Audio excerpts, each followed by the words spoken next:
വിശദമായ വാർത്തകളിലേക്ക്. ജലാശയങ്ങളിലെ അടക്കം മണൽ നീക്കം ചെയ്യുമെന്ന ബജറ്റിലെ പ്രഖ്യാപനം നിർമ്മാണ മേഖലയിൽ പ്രതിസന്ധി നേരിടുന്ന ഇടുക്കിക്ക് ആശ്വാസമേകുന്നു. കാർഷിക ഉൽപ്പന്നങ്ങളുടെയും ഫലവർഗ്ഗങ്ങളുടെയും സംഭരണവും ന്യായവില ഉറപ്പാക്കാനുള്ള തീരുമാനവും അഞ്ചുനാട് മേഖലകൾക്കും പ്രതീക്ഷ നൽകുന്നതാണ്. എന്നാൽ പ്രകൃതി ദുരന്തങ്ങളിൽ പ്രതിസന്ധി നേരിടുന്ന കർഷകരെ പരിഗണിച്ചില്ലെന്ന പരാതിയും ഉയരുന്നുണ്ട്. മഹാപ്രളയവും തുടർന്നുണ്ടായ വർഷങ്ങളിലെ അതിശക്തമായ മഴയിലും മണ്ണിടിച്ചിലിലും ഇടുക്കിയിലെ അണക്കെട്ടുകളിലും പുഴകളിലുമെല്ലാം വൻതോതിൽ മണ്ണും മണലും നിറഞ്ഞ് ആഴം കുറഞ്ഞിരുന്നു. ഇതോടെ ചെറിയ മഴ പെയ്താൽ പോലും കല്ലാർകുട്ടി അടക്കമുള്ള അണക്കെട്ടുകൾ തുറക്കേണ്ട അവസ്ഥയുണ്ട്. അണക്കെട്ടുകളിലെയും പുഴയിലെയും മണൽ നീക്കം ചെയ്യുമെന്ന ബജറ്റ് പ്രഖ്യാപനം ഇടുക്കിക്ക് ആശ്വാസം പകരുന്നതാണ്. ഒപ്പം നിർമ്മാണ മേഖലയ്ക്ക് പ്രതിസന്ധിയായി നിൽക്കുന്ന മണലിന്റെ ലഭ്യതക്കുറവിനും പരിഹാരമാകും. ജലാശയങ്ങളിലും പുഴകളിലും അടിഞ്ഞുകൂടിയിരിക്കുന്ന മണലുകൾ എടുത്ത് റീസൈക്കിൾ ചെയ്ത് ഉപയോഗിക്കാൻ പറ്റുന്ന തീരുമാനം വളരെ സാധാരണമാണ്. കാരണം ലൈഫ് മിഷൻ അടക്കമുള്ള നിരവധിയായ നിർമ്മാണ പ്രവർത്തനം നടക്കുന്ന മേഖലകളിൽ മെറ്റീരിയൽസിൻ്റെ വളരെയേറെ കുറവ് ഉള്ള ഒരു സാഹചര്യത്തിലാണ് ഇത്തരത്തിലുള്ളൊരു തീരുമാനം വന്നിരിക്കുന്നത്. ഈ തീരുമാനത്തെ വളരെ നല്ല രീതിയിൽ സ്വാഗതം ചെയ്തു. കാർഷിക മേഖലയിൽ കർഷകർക്ക് കൈത്താങ്ങാകുന്ന തരത്തിലുള്ള ബജറ്റ് പ്രഖ്യാപനവും ഇടുക്കിക്ക് ആശ്വാസം പകരുന്നുണ്ട്. ഫലവർഗ്ഗങ്ങളുടെ സംഭരണവും മൂല്യവർദ്ധിത ഉൽപ്പന്നങ്ങളുടെ നിർമ്മാണവും മറയൂർ വട്ടവട മേഖലയിലെ കർഷകർക്കും പ്രതീക്ഷ നൽകുന്നു. എന്നാൽ പ്രകൃതി ദുരന്തത്തിലുണ്ടായ കൃഷിനാശവും നാണ്യവിളകളുടെ വിലത്തകർച്ചയും നേരിടുന്ന ഇടുക്കിയിലെ കർഷകർക്ക് വേണ്ട രീതിയിലുള്ള പരിഗണന നൽകിയില്ലെന്ന പരാതിയും ഉയരുന്നു. കാലങ്ങളായി ഇടുക്കിയിലെ കർഷകരെ സംബന്ധിച്ച് ഒരുപാട് അവഗണന നേരിടുന്ന ഈ വിഷയവുമായി ബന്ധപ്പെട്ട് ഒരുപാട് അവഗണന നേരിടുന്ന ഒരു പ്രദേശമാണ് ഇടുക്കിയിൽ. ഒരുപാട് കോടിക്കണക്കിന് രൂപ ഇടുക്കി പാക്കേജുമായി ബന്ധപ്പെട്ട് നൽകിയിട്ടുണ്ട് എങ്കിൽ പോലും ഒരു പ്രകൃതിക്ഷോഭം വന്നിട്ട് അവർക്ക് വന്നിട്ടുള്ള നഷ്ടങ്ങൾ അത് നികത്തുന്ന രീതിയിലേക്ക് ഒരു ബഡ്ജറ്റിലും അവർക്ക് വേണ്ട ഒരു പരിഗണന നൽകിയിട്ടില്ല. കോവിഡിൽ പ്രതിസന്ധിയിലായ സംസ്ഥാനത്തെ വിനോദസഞ്ചാര മേഖലയെ പുനരുജ്ജീവിപ്പിച്ച് ടൂറിസം സാധ്യത ഉറപ്പാക്കുന്നതിന് ദീർഘകാല പദ്ധതികൾ ആവിഷ്കരിക്കുമെന്ന പ്രഖ്യാപനം ടൂറിസം രംഗത്തെ ആശ്രയിച്ച് ഉപജീവനം കണ്ടെത്തുന്ന ആയിരങ്ങൾക്ക് ആശ്വാസം പകരുന്നതാണ്. ന്യൂസ് 18 ഇടുക്കി. തോട്ടങ്ങളിൽ പഴവർഗ്ഗങ്ങൾ കൂടി കൃഷി ചെയ്യാൻ നയം രൂപീകരിക്കുമെന്ന ബജറ്റിലെ പ്രഖ്യാപനം തോട്ടം മേഖലയുടെ വളരെ കാലമായുള്ള ആവശ്യമാണ്. കോവിഡാനന്തര കേരളത്തിൽ തോട്ടവിളകളുടെ വൈവിധ്യവൽക്കരണം ആവശ്യമാണെന്ന് ബജറ്റ് വിലയിരുത്തുന്നു. 6 മാസം കൊണ്ട് വകുപ്പുകൾ മുൻകൈയെടുത്ത് നയം രൂപീകരിച്ച് പദ്ധതി നടപ്പാക്കാൻ 2 കോടി രൂപയും അനുവദിച്ചിട്ടുണ്ട്. സംസ്ഥാനത്തെ മൊത്തം കാർഷിക വിസ്തൃതിയുടെ 27.5% തോട്ടം മേഖലയാണ്. റബ്ബർ, തേയില, കാപ്പി, ഏലം, കശുമാവ്, കൊക്കോ തോട്ടങ്ങളിലായി 3.5 ലക്ഷം തൊഴിലാളികൾ ഉപജീവനം നടത്തുന്നുണ്ട്. എന്നാൽ ഉയർന്ന കൃഷിച്ചെലവും ഉൽപ്പന്നങ്ങളുടെ വിലയിടിവും തോട്ടങ്ങളുടെ തകർച്ചയ്ക്ക് കാരണമായി. പ്രകൃതിക്ഷോഭങ്ങളും കാലാവസ്ഥാ മാറ്റവും ഉൽപാദനം ഗണ്യമായി കുറച്ചു. ഈ സാഹചര്യത്തിലാണ് പഴവർഗ്ഗങ്ങളുടെ വാണിജ്യാടിസ്ഥാനത്തിലുള്ള ഉൽപാദനം അനുവദിക്കണമെന്ന വാദം ശക്തമായത്. വർഷത്തിൽ 9 മാസവും പഴങ്ങളുടെ ഉൽപാദനം നടത്താൻ യോജ്യമായ കാലാവസ്ഥയാണ് കേരളത്തിലേത്. റംബുട്ടാൻ, മാംഗോസ്റ്റിൻ തുടങ്ങി ഉയർന്ന മൂല്യമുള്ള പഴങ്ങൾ വരെ ഇനി വാണിജ്യാടിസ്ഥാനത്തിൽ കൃഷി ചെയ്യാനാകും. ബജറ്റ് പ്രഖ്യാപനം ഈ മേഖലയ്ക്ക് ഉണർവാകുമെന്നാണ് കർഷകരുടെ വിലയിരുത്തൽ. തോട്ടം മേഖലയിൽ ലക്ഷക്കണക്കിന് ഏക്കർ വരുന്ന ഭൂമി മറ്റ് ഫലവൃക്ഷങ്ങളടക്കം നട്ടുപിടിപ്പിക്കുവാൻ കഴിയാത്ത സാഹചര്യമാണ്. അപ്പം നിലവിലുള്ള നിയമത്തിൽ മതിയായ ഭേദഗതി വരുത്തിക്കൊണ്ടും ആവശ്യമായ സപ്പോർട്ട് തോട്ടം മേഖലയ്ക്ക് നൽകിക്കൊണ്ടും ഈ ഗവൺമെന്റ് സ്വീകരിച്ചിരിക്കുന്ന സമീപനം വളരെയധികം പ്രതീക്ഷ നൽകുന്നതാണ്. ഭൂപരിഷ്കരണ നിയമപ്രകാരം തോട്ടം ഭൂമിയിൽ മറ്റു വിളകൾ കൃഷി ചെയ്താൽ 15 ഏക്കറിൽ കൂടുതൽ കൈവശം വയ്ക്കാനുള്ള നിയമപരിരക്ഷ ഇല്ലാതാകും. അതിനാൽ ഈ നിയമത്തിന്റെ അന്തസ്സത്ത നിലനിർത്തിയുള്ള ഭേദഗതിയാണ് കർഷകർ ആഗ്രഹിക്കുന്നത്. ന്യൂസ് 18 ഇടുക്കി. സംസ്ഥാന ബഡ്ജറ്റിൽ തീരദേശ മേഖല നിരാശയിൽ. കോവിഡ് മൂലവും പ്രകൃതിക്ഷോഭം മൂലവും പ്രതിസന്ധിയിലായ മത്സ്യബന്ധന മേഖലയെ കരകയറ്റാൻ പ്രത്യേക പാക്കേജ് ഇല്ലെന്നാണ് തീരവാസികളുടെ പരാതി. കേരളത്തിന്റെ ആഴക്കടൽ മത്സ്യസമ്പത്ത് ലക്ഷ്യമിടുന്ന വിദേശ കമ്പനികളെ പ്രതിരോധിക്കാനും മത്സ്യത്തൊഴിലാളികൾക്ക് പരിശീലനവും യാനങ്ങൾ അപ്ഗ്രേഡ് ചെയ്യാനും പ്രത്യേക പാക്കേജായിരുന്നു ആവശ്യം. എന്നാൽ ഇക്കാര്യം പരിഗണിച്ചില്ലെന്നാണ് പരാതി. ആഴക്കടൽ മത്സ്യസമ്പത്ത് തദ്ദേശീയരായ മത്സ്യത്തൊഴിലാളികൾക്ക് പിടിച്ചെടുക്കുന്നതിന് വേണ്ടുന്ന തരത്തിൽ യാനങ്ങളെ അപ്ഗ്രേഡ് ചെയ്യുന്നതിനും തൊഴിലാളികൾക്ക് ട്രെയിനിങ് കൊടുത്തുകൊണ്ട് അവരെ അത് പരിശീലിപ്പിച്ച് നമ്മുടെ ആഴക്കടൽ സമ്പത്ത് നമുക്ക് തന്നെ പിടിച്ചെടുക്കുന്ന തരത്തിലേക്ക് ഒരു പാക്കേജ് ആഴക്കടലിന് വേണ്ടി പ്രത്യേകം വേണമെന്ന് നമ്മൾ ഗവൺമെൻറ്റിനോട് ആവശ്യപ്പെട്ടിട്ടുണ്ടായിരുന്നു. പക്ഷേ നിരാശയാണ് നമുക്കതിലും. അത്തരത്തിലെ ആഴക്കടൽ മത്സ്യസമ്പത്ത് പിടിച്ചെടുക്കുന്നതിനോ അതിനെ പ്രോത്സാഹിപ്പിക്കുന്നതിനോ ഈ ബഡ്ജറ്റിൽ ഒരു ഫണ്ട് വകയിരുത്തിയതായി കാണാൻ കഴിഞ്ഞില്ല. അത് മത്സ്യബന്ധന മേഖല ഏറ്റവും താല്പര്യത്തോടുകൂടി കണ്ടിരുന്നൊരു കാര്യമായിരുന്നു. തീരസംരക്ഷണത്തിനായി ഫണ്ട് വകയിരുത്തിയിട്ടുണ്ടെങ്കിലും ആഴക്കടൽ മത്സ്യബന്ധനവും തീരക്കടൽ മത്സ്യബന്ധനവും പ്രതിസന്ധിയിലായിരിക്കുന്ന ഘട്ടത്തിൽ അതിനായി ഫണ്ട് വകയിരുത്തിയിട്ടില്ല. മത്സ്യബന്ധന യാനങ്ങൾക്ക് ഇന്ധനവിലയിൽ സബ്സിഡി എന്നതും ബജറ്റിൽ ഉൾപ്പെട്ടിട്ടില്ല. ഇന്ധനം ഉപയോഗിച്ചുകൊണ്ടുള്ള മത്സ്യബന്ധന രംഗം പൂർണ്ണമായും സ്തംഭിക്കുന്ന അവസ്ഥയിലേക്ക് മാറിയിരിക്കുകയാണ്. അതുകൊണ്ട് ഈ ബഡ്ജറ്റിൽ ഈ മത്സ്യബന്ധന മേഖലയ്ക്ക് സബ്സിഡിയായി എന്തെങ്കിലും ഫണ്ട് കൂടി വകയിരുത്തുമെന്നാണ് ഞങ്ങൾ പ്രതീക്ഷിച്ചിരുന്നത്. ഇന്ധനവിലയുടെ കാര്യത്തിൽ അങ്ങനെ ഒരു സഹായകരമായ നിലപാടും കണ്ടില്ല. അതുകൊണ്ട് ഗവൺമെൻറ് ഈ കാര്യം കൂടി അടിയന്തരമായി പരിഗണിക്കണം. മത്സ്യബന്ധന മേഖലയ്ക്ക് ഉൽപ്പന്ന മേഖലയായ മത്സ്യബന്ധന മേഖലയ്ക്ക് ഡീസലിൻ്റെ കാര്യത്തിലും പെട്രോളിൻ്റെ കാര്യത്തിലും മണ്ണെണ്ണയുടെ കാര്യത്തിലും ഒരു സബ്സിഡി അനുവദിക്കുന്നതിന് കൂടി ഒരു ഫണ്ട് വകയിരുത്തണമെന്ന് കൂടി ഈ അവസരത്തിൽ നമ്മൾ ആവശ്യപ്പെടുകയാണ്. മത്സ്യബന്ധന മേഖലയിലുള്ളവർക്ക് മുഴുവൻ വാക്സിൻ നൽകുമെന്നത് സ്വാഗതാർഹമാണെന്നാണ് ഇവരുടെ അഭിപ്രായം. ന്യൂസ് 18 കൊല്ലം. എറണാകുളം കൂത്താട്ടുകുളത്തിന് സമീപം ഇലഞ്ഞിക്കൂര മലയിൽ ഉരുൾപൊട്ടൽ. 1/2 കിലോമീറ്ററോളം കൃഷിയിടം ഒലിച്ചുപോയി. ആളപായമില്ല. ഇന്ന് പുലർച്ചെയായിരുന്നു ദുരന്തം. കുറച്ച് ഹിന്ദുക്കാരുടെ സ്ഥലമാണ്, കുറച്ച് പുന്നശാലം എന്ന് പറഞ്ഞ സ്ഥലമാണ്. പിന്നെ പല്ലും വലിയ പല്ലും മണ്ണും തന്നിട്ടില്ല. സംസ്ഥാനത്ത് ഇന്ന് 16,229 പേർക്ക് കോവിഡ് സ്ഥിരീകരിച്ചു. 135 മരണങ്ങളാണ് ഇന്ന് സ്ഥിരീകരിച്ചത്. ഇതോടെ ആകെ മരണം 9,510 ആയി. 14.82 ടെസ്റ്റ് പോസിറ്റിവിറ്റി നിരക്ക്. 25,860 പേർ രോഗമുക്തി നേടി.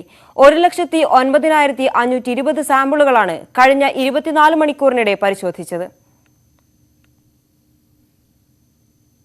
കോവിഡ് രോഗികൾക്കും ക്വാറന്റൈനിൽ കഴിയുന്നവർക്കും ഭക്ഷണമൊരുക്കി കായംകുളം നഗരസഭയിലെ ഭരണകക്ഷി കൗൺസിലർമാർ. കമ്മ്യൂണിറ്റി കിച്ചണിലെ ഒരു ദിവസത്തെ ഭക്ഷണ ചിലവ് ഏറ്റെടുത്തതിനു പുറമെ വളണ്ടിയർമാർ സേവനവും ഇവർ നടത്തി. 2000-ഓളം പേർക്ക് 3 നേരമാണ് സാമൂഹിക അടുക്കളയിൽ നിന്നും ഭക്ഷണം വിതരണം ചെയ്യുന്നത്. ചെയർപേഴ്സൺ പി ശശികലയാണ് നേതൃത്വം വഹിക്കുന്നത്. കോതമംഗലം കുട്ടമ്പുഴ പഞ്ചായത്തിലെ കുഞ്ചിപ്പാറ ആദിവാസി കോളനിയിൽ കോവിഡ് വ്യാപകം. 50ഓളം രോഗികളെ താലൂക്കിലെ വിവിധ DCCകളിലേക്ക് മാറ്റി. പൂയംകുട്ടി കുഞ്ചിപ്പാറ ആദിവാസി കുടിയിൽ ഇന്നലെ നടന്ന കോവിഡ് പരിശോധനയിലാണ് 50% പേർക്ക് കോവിഡ് സ്ഥിരീകരിച്ചത്. ഇതിനെ തുടർന്ന് രോഗികളെ ഇന്ന് രാവിലെ മുതൽ DCCകളിലേക്ക് മാറ്റിക്കൊണ്ടിരിക്കുകയാണ്. കോതമംഗലം തഹസിൽദാരുടെ നേതൃത്വത്തിൽ കുട്ടമ്പുഴ പഞ്ചായത്ത്, ആരോഗ്യം, വനം, പോലീസ്, ട്രൈബൽ വകുപ്പുകളെ ഏകോപിപ്പിച്ചാണ് പ്രവർത്തനം നടത്തുന്നത്.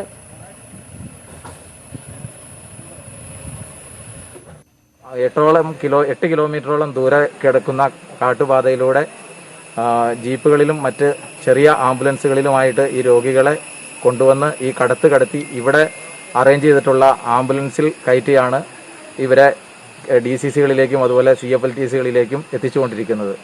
വളരെ ശ്രമകരമായ ജോലി.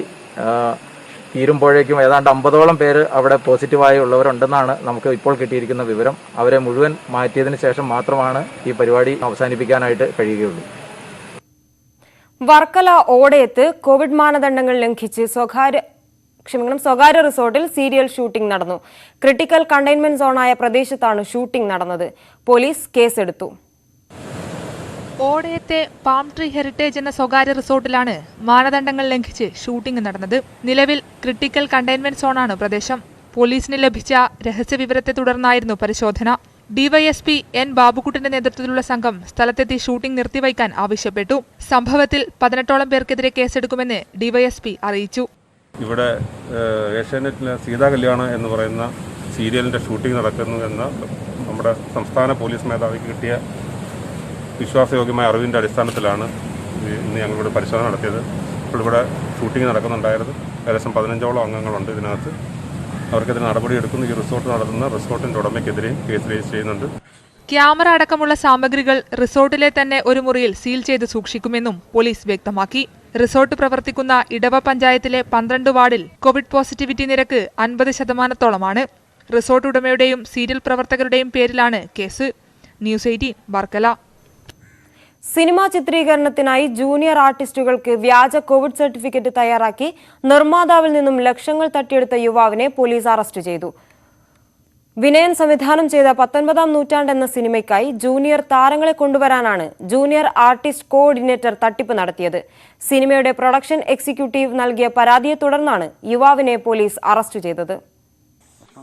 സിനിമകൾക്ക് ജൂനിയർ താരങ്ങളെ സംഘടിപ്പിച്ചു നൽകുന്ന ജൂനിയർ ആർട്ടിസ്റ്റ് കോർഡിനേറ്റർ ആലത്തൂർ സ്വദേശി പ്രതീഷിനെയാണ് മലമ്പുഴ പോലീസ് അറസ്റ്റ് ചെയ്തത്. മലമ്പുഴയിൽ ചിത്രീകരണം നടന്ന 19-ാം നൂറ്റാണ്ട് എന്ന സിനിമയിലേക്ക് ജൂനിയർ താരങ്ങളെ നൽകിയത് പ്രതീഷായിരുന്നു. ചിത്രീകരണത്തിൽ പങ്കെടുക്കുന്ന എല്ലാവർക്കും കോവിഡ് നെഗറ്റീവ് സർട്ടിഫിക്കറ്റ് ആവശ്യമായതിനാൽ പ്രതീഷ് ജൂനിയർ താരങ്ങൾക്ക് കോവിഡ് ടെസ്റ്റ് നടത്താൻ നിർമ്മാതാവ് ഗോകുലം ഗോപാലിൽ നിന്നും 10 ലക്ഷത്തോളം രൂപ വാങ്ങി. ആലത്തൂരിലെയും തൃശൂരിലെയും ലാബിൽ പരിശോധന നടത്തിയെന്നാണ് പ്രതീഷ് പറഞ്ഞത്. എന്നാൽ സർട്ടിഫിക്കറ്റിൽ സംശയം തോന്നി പ്രൊഡക്ഷൻ വിഭാഗം നടത്തിയ അന്വേഷണത്തിലാണ് സർട്ടിഫിക്കറ്റുകൾ വ്യാജമാണെന്ന് വ്യക്തമായത്. ഇതോടെ സിനിമയുടെ പ്രൊഡക്ഷൻ എക്സിക്യൂട്ടീവ് കൃഷ്ണമൂർത്തി പോലീസിൽ പരാതി നൽകി.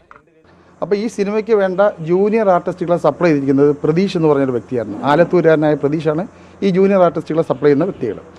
ഈ ജൂനിയർ ആർട്ടിസ്റ്റുകളെ സപ്ലൈ ചെയ്യുമ്പോൾ ഇവർ ഈ കോവിഡ് ടെസ്റ്റിന് റിസൾട്ട് കൊടുക്കാൻ പറഞ്ഞപ്പോൾ ഈ കഥാപാത്രം ഒരു 100 പേരുടെ മാത്രം എടുത്തിട്ട് ബാക്കിയുള്ള എല്ലാം ഏകദേശം 3000-ഓളം റിസൾട്ടുണ്ട് ഫലപ്പഴമായിട്ട് എടുക്കേണ്ടത്. ഈ 3000-ഓളം റിസൾട്ടുകളും വ്യാജമായിട്ട് തയ്യാറാക്കിയിട്ട് ഇവരെ സർട്ടിഫിക്കറ്റ് വ്യാജമായി തയ്യാറാക്കി നിർമ്മിച്ചിട്ട് ഇത് കൊടുത്തതിൻ്റെ അടിസ്ഥാനത്തിൽ ഏകദേശം 16 ലക്ഷം രൂപ അവൻ മേടിച്ചു. അതിൽ 1 ലക്ഷം ഒരു 50,000 രൂപയുടെ അങ്ങാണ്ടായിരിക്കും ഇവൻ ഒറിജിനൽ ചെയ്തിട്ട് ബാക്കിയെല്ലാം ഇവൻ എടുത്തതാണ്. ഈ വർഷം ഫെബ്രുവരി 10 മുതൽ ഏപ്രിൽ 4 വരെയാണ് മലമ്പുഴയിൽ സിനിമയുടെ ചിത്രീകരണം നടന്നത്. ഈ സമയങ്ങളിൽ 3000-ഓളം ജൂനിയർ താരങ്ങളെ കൊണ്ടുവരുന്നതിനാണ് വ്യാജ കോവിഡ് സർട്ടിഫിക്കറ്റ് തയ്യാറാക്കി തട്ടിപ്പ് നടത്തിയത്. പോലീസ് നടത്തിയ പരിശോധനയിൽ പ്രതീഷിന്റെ വീട്ടിൽ നിന്നും സർട്ടിഫിക്കറ്റ് ഉണ്ടാക്കാൻ ഉപയോഗിച്ച കമ്പ്യൂട്ടറും വ്യാജ സർട്ടിഫിക്കറ്റുകളും പിടിച്ചെടുത്തിട്ടുണ്ട്. തട്ടിപ്പ് ചൂണ്ടിക്കാണിച്ചതിന് പ്രൊഡക്ഷൻ എക്സിക്യൂട്ടീവിനെ പ്രതീഷ് ഭീഷണിപ്പെടുത്തിയതായും പരാതിയുണ്ട്. സംഭവത്തിൽ കൂടുതൽ പ്രതികളുണ്ടോ എന്നും പോലീസ് അന്വേഷിക്കും. ന്യൂസ് 18 പാലക്കാട്. വ്യാജച്ചാരായ നിർമ്മാണം, കള്ളനോട്ട് വിനിമയം തുടങ്ങി നിരവധി കേസിലെ പ്രതി നെടുമങ്ങാട് എക്സൈസിന്റെ പിടിയിൽ. പാങ്ങോട് കൊച്ചാലമൂട് സ്വദേശി ഇർഷാദാണ് പിടിയിലായത്. മടത്തറയിൽ വീട് വാടകയ്ക്കെടുത്ത് ചാരായം വാറ്റിവരികയായിരുന്നു. തുടർന്ന് പോലീസിന് കൈമാറി. പാലോട് പോലീസ് ഇർഷാദിന്റെ വീട്ടിൽ നടത്തിയ പരിശോധനയിൽ 2.5 കിലോ കഞ്ചാവും ഒരു എയർഗണ്ണും പിടിച്ചെടുത്തിരുന്നു.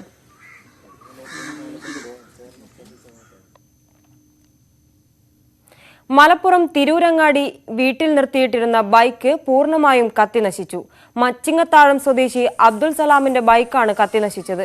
തീയണയ്ക്കാൻ ശ്രമിച്ചെങ്കിലും ബൈക്ക് പൂർണ്ണമായി കത്തിയമരുകയായിരുന്നു.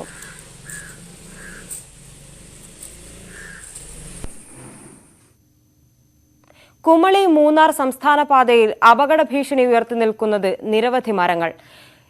നിരവധി അപകടങ്ങൾ നടന്നിട്ടും മഴക്കാലത്തിന് മുന്നോടിയായി ചില്ലകളും മരങ്ങളും മുറിച്ചു നീക്കുന്നതിന് നടപടിയില്ല. കഴിഞ്ഞ 2 വർഷത്തിനിടെ ഉടുമ്പൻചോല, വണ്ടൻമേട് പോലീസ് സ്റ്റേഷനുകളുടെ പരിധിയിൽ മരങ്ങൾ വീണതിനെ തുടർന്ന് 6 ജീവനുകളാണ് നഷ്ടമായത്. വിവിധ അപകടങ്ങളിലായി നിരവധി പേർക്ക് പരിക്കേൽക്കുകയും ചെയ്തു. കഴിഞ്ഞ 1 വർഷത്തിനിടെ നെടുങ്കണ്ടം ഫയർ സ്റ്റേഷന്റെ പരിധിയിൽ മാത്രം 27 അപകടങ്ങൾ ഉണ്ടായി. ഓടിക്കൊണ്ടിരുന്ന വാഹനങ്ങളുടെ മുകളിലേക്ക് മരം പതിച്ചും നിരവധി അപകടങ്ങൾ ഉണ്ടാകാറുണ്ട്. കുമളി മൂന്നാർ പാതയിൽ പുളിയൻമല മുതൽ ചതുരംഗപ്പാറ വരെയുള്ള പ്രദേശങ്ങളിലാണ് മരം വീണുള്ള അപകടങ്ങൾ കൂടുതലായും നടക്കുന്നത്. ഏലച്ചെടികൾക്ക് തണലായി വളർത്തുന്ന മരങ്ങളും പാതയോരത്തെ തണൽ മരങ്ങളും നിലംപതിച്ചാണ് അപകടങ്ങൾ. ഏലത്തോട്ടങ്ങളിൽ ജോലിക്കിടെ തൊഴിലാളികൾക്ക് മുകളിലേക്ക് മരം വീണ നിരവധി സംഭവങ്ങളും ഉണ്ടായിട്ടുണ്ട്. അപകടകരമായി നിൽക്കുന്ന മരങ്ങൾ സ്ഥലമുടമ മുറിച്ചു മാറ്റണമെന്ന് ഇടുക്കി ജില്ലാ കളക്ടർ നിർദ്ദേശിച്ചിട്ടുണ്ട്. അല്ലാത്തപക്ഷം ആവശ്യമായ നടപടി സ്വീകരിക്കണമെന്ന് വിവിധ വകുപ്പുകളോടും നിർദ്ദേശിച്ചിട്ടുണ്ട്. റോഡുകളിലേക്ക് ചെരിഞ്ഞു നിൽക്കുന്ന മരങ്ങൾ മുറിച്ചു മാറ്റാൻ വേണ്ടിയിട്ട് ഫോറസ്റ്റുകാർക്കും PWD, NH, LSTD എല്ലാവർക്കും നിർദ്ദേശം നൽകിയിട്ടുണ്ട്. എല്ലാവരും അതിനുള്ള നടപടികൾ ഓൾറെഡി എടുത്തിട്ടുണ്ട്. ചീമ, മുരുക്ക്, വാഗ തുടങ്ങിയ മരങ്ങളാണ് ഏറെ ഭീഷണി ഉയർത്തുന്നത്. മഴ ശക്തമാകുന്നതോടെ ഇവയുടെ ചില്ലകൾ ഭാരം താങ്ങാനാകാതെ താഴേക്ക് പതിക്കാറുണ്ട്. പുറമേ പച്ചപ്പ് തോന്നിക്കുന്നതും അകം പൊള്ളയായതുമായ ചീമ, മുരുക്ക് എന്നിവ വലിയ ഭീഷണിയാണ് ഉയർത്തുന്നത്. എല്ലാ വർഷവും മഴ ശക്തമാകുമ്പോൾ മാത്രമാണ് ജില്ലാ ഭരണകൂടം മരങ്ങൾ മുറിച്ചു നീക്കാൻ നിർദ്ദേശം നൽകുക. എന്നാൽ ഏലമലക്കാടുകളിൽ നിന്നും മരം മുറിക്കുന്നതിന് വനം വകുപ്പ് പലപ്പോഴും അനുമതി നൽകാറില്ല. ഉണങ്ങിയതും കേടുവന്നതുമായ മരങ്ങൾ കണ്ടെത്തി അവ മുറിച്ചു നീക്കുന്നതിന് നടപടിയെടുക്കണമെന്നാണ് പ്രദേശവാസികൾ ആവശ്യപ്പെടുന്നത്. ന്യൂസ് 18 ഇടുക്കി. ഇടവേളയാണ്. കൂടുതൽ വാർത്തകൾക്കും വിശദാംശങ്ങൾക്കും malayalam.news18.com സന്ദർശിക്കുക.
പുലരിയിൽ എന്തിനാണ് വാർത്തകൾ പൊട്ടിത്തെറിക്കുന്നത്?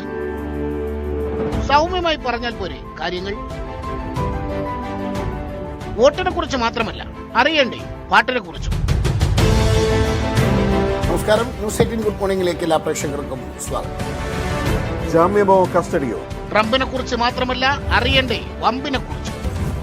100 കോടി വ്യൂസും കടന്ന യൂട്യൂബിൽ രാജ്യത്ത് ഇന്ധനവില ഐഎസ്എല്ലിൽ ഹൈദരാബാദ് സകല വാർത്തകളും അറിഞ്ഞ് ഒരു ദിവസം തുടങ്ങാൻ 1.5 മണിക്കൂർ. ന്യൂസ് 18 ഗുഡ് മോർണിംഗ് തിങ്കൾ മുതൽ വെള്ളി വരെ രാവിലെ 7 മണിക്ക്.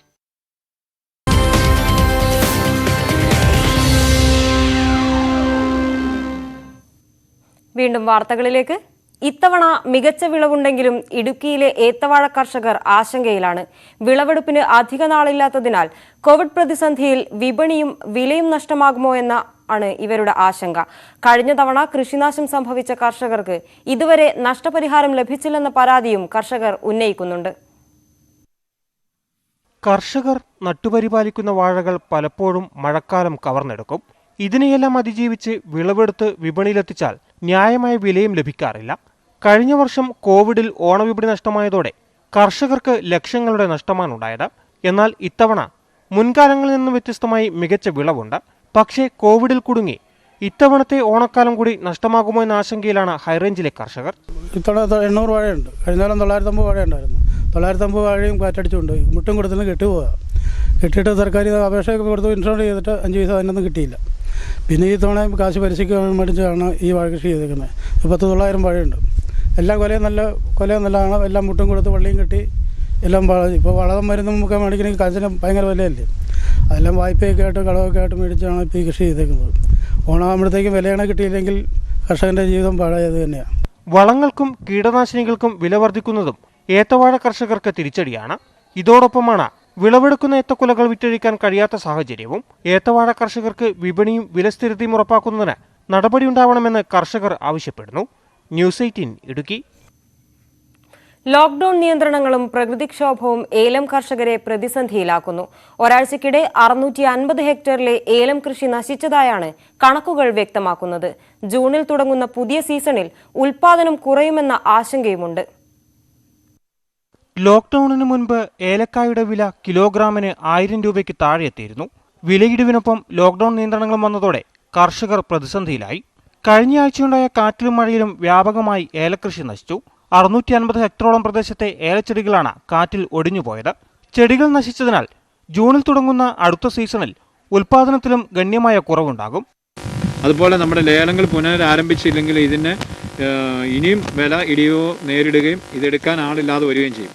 കാരണം ഈ സീസൺ തുടങ്ങിക്കഴിഞ്ഞാൽ ഉൽപാദനം കൂടുകയും ഉള്ള കായ്കൾ മുഴുവൻ സ്റ്റോക്കായിട്ടിരിക്കുകയും ചെയ്യുന്ന സാധനം വിപണിയിലിരിക്കുകയും അതും പുതിയതായിട്ട് ഉൽപ്പാദിപ്പിക്കുന്ന ഈ സാധനം കൂടി വിപണിയിലേക്ക് വരികയും ചെയ്താൽ ഒരു 500 രൂപ താഴെ വരുന്നൊരു പ്രവണതയിലേക്ക് കണ്ടുവരുന്നുണ്ട്. ലേലത്തിന് കർഷകരും വ്യാപാരികളും നൽകുന്ന കായ പ്രത്യേകമായി പതിപ്പിക്കാത്തതാണ് വില കുറയാൻ കാരണമെന്നും ആക്ഷേപമുണ്ട്. കർഷകരുടെയും വ്യാപാരികളുടെയും ഉൽപ്പന്നങ്ങൾ ഒന്നിക്കുമ്പോൾ ഗുണനിലവാരം കുറയുന്നത് കർഷകർക്ക് തിരിച്ചടിയാണ്. ഇതിനെതിരെ സ്പൈസസ് ബോർഡ് നടപടി സ്വീകരിക്കുന്നില്ലെന്നാരോപിച്ച് കർഷക സംഘടനകൾ ഹൈക്കോടതിയെ സമീപിച്ച് അനുകൂല വിധി സമ്പാദിച്ചെങ്കിലും നടപടിയുണ്ടായില്ല. വ്യാപാരികളുടെ കൈവശമുള്ള കായ വൻതോതിൽ ലേലത്തിന് വയ്ക്കുന്നത് ഒഴിവാക്കാനായി ഒരു കമ്പനിയുടെ ലേലത്തിൽ വയ്ക്കാവുന്ന ഉൽപ്പന്നത്തിന്റെ അളവ് 50,000 കിലോ ആയി നിജപ്പെടുത്തണമെന്ന ആവശ്യവും ഉയരുന്നുണ്ട്. ന്യൂസ് 18 ഇടുക്കി. കാലവർഷക്കെടുതി മൂലം കാർഷിക വിളകൾ നശിക്കുമ്പോഴും സർക്കാരിൽ നിന്ന് കാര്യമായി നഷ്ടപരിഹാരം ലഭിക്കുന്നില്ലെന്ന് ഹൈറേഞ്ചിലെ കർഷകർ. വിള ഇൻഷുറൻസ് എടുത്തിട്ടും ഇൻഷുറൻസ് തുക കിട്ടുന്നില്ലെന്നും കർഷകർ ആരോപിക്കുന്നു. കാലവർഷക്കെടുതിയും കാലാവസ്ഥ വ്യതിയാനവും കാരണം ലക്ഷങ്ങളുടെ നഷ്ടമാണ് ഇടുക്കിയിലെ കർഷകർക്ക് ഓരോ വർഷവും നേരിടേണ്ടി വരുന്നത്. വളവും പരിചരണവും നൽകി മാസങ്ങളോളം സംരക്ഷിച്ചു വരുന്ന കൃഷിക്ക് പലപ്പോഴും മുടക്കുമുതൽ പോലും തിരിച്ചു ലഭിക്കാറില്ല. കൃഷിനാശം ഹൈറേഞ്ചിലെ കർഷകരെ കടക്കണിയിലാക്കുകയാണ്. കൃഷിവകുപ്പും മറ്റു സർക്കാർ സംവിധാനങ്ങളും വിള ഇൻഷുറൻസ് എടുക്കുവാനായി കർഷകരെ പ്രോത്സാഹിപ്പിക്കുമെങ്കിലും കൃഷിനാശമുണ്ടായി കഴിയുമ്പോൾ ഈ തുക പോലും ലഭിക്കുന്നില്ലെന്നാണ് കർഷകരുടെ പരാതി. 3 വർഷമായി വിള ഇൻഷുറൻസ് വഴി 1 രൂപ പോലും നഷ്ടപരിഹാരം ലഭിച്ചില്ലെന്ന് കർഷകനായ സുധൻ പറയുന്നു. ഒട്ടനവധി ആളുകളുടെ വാഴകൃഷികളും കൊടിയും ജാതിയും എല്ലാം കഴിഞ്ഞ പ്രകൃതിക്ഷോഭത്തിന് നഷ്ടപ്പെട്ടതാണ്. അന്നേരമാണ് ആ പരാതി മന്ത്രി മിനിസ്റ്ററെ ശ്രദ്ധയിൽപ്പെടുത്തിയപ്പോഴാണ് മിനിസ്റ്റർ പറഞ്ഞത് നിങ്ങൾ ഈ വിള ഇൻഷുറൻസ് കൃത്യമായിട്ടും ചെയ്യണം എന്ന് പറഞ്ഞതുകൊണ്ട് എല്ലാ കർഷകർക്കും അത് ചെയ്യുകയും ചെയ്തു. അപ്പോൾ ആ ഇൻഷുറൻസ് പൈസ കൂടി നമ്മുടെ കർഷകൻ്റെ കയ്യിൽ നിന്ന് നഷ്ടപ്പെട്ടതല്ലാതെ യാതൊരു പ്രയോജനവും ഇന്ന് വരെ ഒരു കർഷകർക്കും കിട്ടിയിട്ടില്ല. കടം വാങ്ങി കൃഷി ഇറക്കുന്ന കർഷകർക്ക് ഇൻഷുറൻസ് തുകയെങ്കിലും സമയബന്ധിതമായി കൊടുത്തു തീർക്കാൻ നടപടി ഉണ്ടാവണമെന്നാണ് ആവശ്യം. ന്യൂസ് 18 ഇടുക്കി. കാർഷിക കേരളം.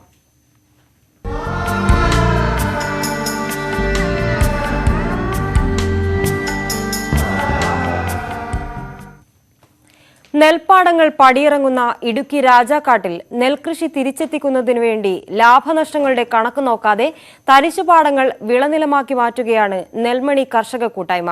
പാട്ടത്തിനെടുത്ത പാടത്ത് നടത്തിയ കൃഷിയിൽ ഇത്തവണയും 100 മേനി വിളവാണ് ഇവർക്ക് ലഭിച്ചത്. ഹൈറേഞ്ചിലെ കുടിയേറ്റ ഗ്രാമങ്ങളിലൊന്നായ രാജാക്കാടിനെ വലിയ കണ്ടമെന്നാണ് പഴമക്കാർ വിശേഷിപ്പിച്ചിരുന്നത്. എന്നാൽ ഇന്ന് തൊഴിലാളിക്ഷാമവും മറ്റു കാരണങ്ങളും കൊണ്ട് ഇവിടെ നിന്നും നെൽകൃഷി അന്യമായി. നാമമാത്രമായ കർഷകർ മാത്രമാണ് ഇപ്പോൾ നെൽകൃഷി തുടരുന്നത്. ഈ സാഹചര്യത്തിലാണ് നെൽകൃഷിയുടെ പ്രാധാന്യവും നെൽവയലുകൾ സംരക്ഷിക്കപ്പെടേണ്ടതിന്റെ ആവശ്യകതയും പുതിയ തലമുറയ്ക്ക് പകർന്നു നൽകി നെൽമണി കർഷക കൂട്ടായ്മയുടെ നെൽകൃഷി. ഇനി വരുന്ന തലമുറയിലുള്ള കുട്ടികൾക്ക് ഇത് കാണുവാനും അത് പഠിക്കുവാനും ഇത് അന്യം നിന്ന് പോകാതിരിക്കാനും വേണ്ടിയിട്ട് നഷ്ടം ലാഭമൊന്നും കണക്ക് കൂട്ടാണ്ട് തന്നെയാണ് ഞങ്ങൾ ഈ കൃഷിയായിട്ട് ഇറങ്ങിയിരിക്കുന്നത്. വളരെ തിരക്കിനിടയ്ക്കാണെങ്കിലും ഞങ്ങൾ ഇതിൽ സജീവമായി എല്ലാവരും തന്നെ വരുന്നുണ്ട്. അതിൻ്റെ ഭാഗമായിട്ട് നമുക്ക് നല്ല രീതിയിൽ തന്നെ ഇത്തവണ ഈ കൃഷി ഇറക്കാനും അത് വിളവെടുക്കാനും കഴിഞ്ഞു. വ്യാപാരികൾ, ഓട്ടോ തൊഴിലാളികളടക്കമുള്ള വിവിധ മേഖലകളിലുള്ള 15ഓളം പേരാണ് നെൽമണി കർഷക സംഘത്തിലുള്ളത്. ഇത്തവണ 2 ഏക്കർ പാടത്ത് നടത്തിയ നെൽകൃഷിയിൽ മികച്ച വിളവ് ലഭിച്ചു. എന്നാൽ വേണ്ട രീതിയിലുള്ള സർക്കാർ സഹായങ്ങൾ ലഭ്യമാക്കിയാൽ കർഷകരെ നെൽകൃഷിയിലേക്ക് തിരിച്ചെത്തിക്കാൻ കഴിയുമെന്നാണ് ഇവരുടെ അഭിപ്രായം. ന്യൂസ് 18 ഇടുക്കി. മുക്കത്ത് കരനെൽ വിത്തിറക്കി. നഗരസഭയുടെ കരനെൽ കൃഷി പ്രോത്സാഹനത്തിന്റെ ഭാഗമായാണ് കൃഷി. കുറ്റിപ്പാലയിലെ 1.5 ഏക്കറിലാണ് കരനെൽ കൃഷി. കോവിഡ് പ്രതിസന്ധി കാലത്ത് മറ്റുള്ളവർക്ക് കരുതലൊരുക്കാനായാണ് നെൽകൃഷി ഇറക്കിയതെന്ന് കർഷകനായ ധ്രുവൻ പറയുന്നു. നഗരസഭയുടെ കരനെൽ കൃഷി പ്രോത്സാഹനത്തിന്റെ ഭാഗമായാണ് കൃഷി. ഇത് മുക്കം നഗരസഭയുടെ കരനെൽ കൃഷി പ്രോത്സാഹനത്തിന്റെ ഭാഗമായിട്ട് 1.5 ഏക്കർ സ്ഥലത്ത്. അത് അച്ഛൻ ഒരു കൃഷിക്കാരനായിരുന്നു, കൂട്ടായേട്ടൻ. മൂപ്പരെ ഒരു ഓർമ്മ പുതുക്കലായിട്ട് ഈ വർഷം ഈ കൊറോണ കാലഘട്ടത്തിൽ ഭാവിയിൽ ജനങ്ങൾക്കൊക്കെ കാര്യമാട്ടെ എന്നുള്ള രീതിയിൽ ചെയ്യണം.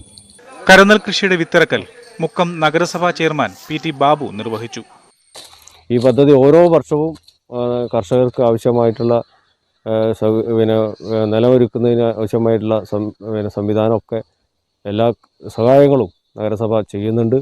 അതിൻ്റെ ഭാഗമായിട്ടാണ് ഇത്തരത്തിലുള്ള പദ്ധതി നമ്മുടെ നാട്ടിൽ നടപ്പിലാക്കുന്നത്. 140 ദിവസം കൊണ്ട് വിളവെടുക്കാൻ കഴിയുന്ന ഉമാ ഇനത്തിൽപ്പെട്ട നെൽവിത്താണ് കൃഷി ഇറക്കിയത്. ന്യൂസ് 18 മുക്കം. പ്രകൃതി സംരക്ഷണത്തിന്റെ പ്രാധാന്യമേറ്റെടുത്ത് കാസർഗോഡ് വലിയ പറമ്പ മാടക്കാലിലെ ഒരു കൂട്ടം ചെറുപ്പക്കാർ കണ്ടൽ ചെടികൾ നട്ടുവളർത്തുകയും അവ ദ്വീപിന്റെ സംരക്ഷണത്തിനായി ഉപയോഗപ്പെടുത്തുകയും ചെയ്ത് ഇവർ മാതൃകയാവുകയാണ്. ഈ റിപ്പോർട്ടോടുകൂടി നാട്ടുവർത്തമാനം പൂർണ്ണമാകുന്നു. നമസ്കാരം. പരിസ്ഥിതി പ്രവർത്തകനും അധ്യാപകനുമായ TV ബാബു സുരേഷിന്റെ നേതൃത്വത്തിലാണ് കണ്ടൽ വനവൽക്കരണ ദ്വീപ് സംരക്ഷണ പ്രവർത്തനങ്ങൾ നടത്തുന്നത്. പ്രകൃതി സ്നേഹികളായ പ്രദേശത്തെ യുവാക്കളും പ്രവർത്തനങ്ങൾക്കൊപ്പമുണ്ട്. മാടക്കാൽ ബണ്ടിന് സമീപത്തെ കണ്ടൽ തുരുത്തിൽ നിന്നാണ് വിത്തുകൾ ശേഖരിക്കുന്നത്. ഇവ ശാസ്ത്രീയമായി നട്ടുവളർത്തി പരിപാലിക്കാൻ ഒരു നഴ്സറിയും ഇവർ പുഴയോരത്ത് സജ്ജീകരിച്ചു. വലിയ പറമ്പ് പഞ്ചായത്തിന്റെ വിവിധ ഭാഗങ്ങളിലാണ് കണ്ടൽ നട്ടുവളർത്തുക. മണ്ണൊലിപ്പ് തടയുന്നതിന് മാടക്കാലിലെ വിവിധ ഭാഗങ്ങളിൽ വനംവകുപ്പ് നടത്തിയ കണ്ടൽ സംരക്ഷണ പ്രവർത്തനങ്ങളെ ചുവടുപിടിച്ചാണ് ഇവരുടെ പ്രവർത്തനം. നഴ്സറിയിൽ ഉൽപ്പാദിപ്പിക്കുന്ന തൈകൾ തീരപ്രദേശത്ത് നട്ടുപിടിപ്പിച്ച് മണ്ണൊലിപ്പ് തടയുകയും ഒപ്പം മത്സ്യപ്രജനനത്തിന് വഴിയൊരുക്കുകയുമാണ് ലക്ഷ്യം. വലിയ പറമ്പിൻ്റെ പല മേഖലകളിലായിട്ട് നമ്മൾ നട്ടുപിടിപ്പിക്കാനും അതുപോലെ തന്നെ നമ്മളെ തീരദേശങ്ങളെ സംരക്ഷിക്കാൻ ഒരു ജൈവ വേലിയായിട്ട് ഇതിനെ ഉപയോഗിക്കാനാണ് നമ്മളെ ലക്ഷ്യം.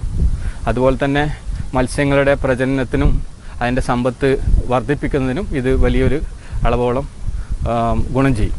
റൈസോഫോറ ഇനത്തിൽപ്പെട്ട കണ്ടൽ ചെടികളാണ് ഉൽപ്പാദിപ്പിക്കുന്നത്. തൈകൾക്ക് 3 മാസം വളർച്ചയെത്തുന്നതോടെ ഇവ ദ്വീപിന്റെ വിവിധ ഭാഗങ്ങളിൽ നട്ടുപിടിപ്പിക്കും. ന്യൂസ് 18 വലിയ പറമ്പ.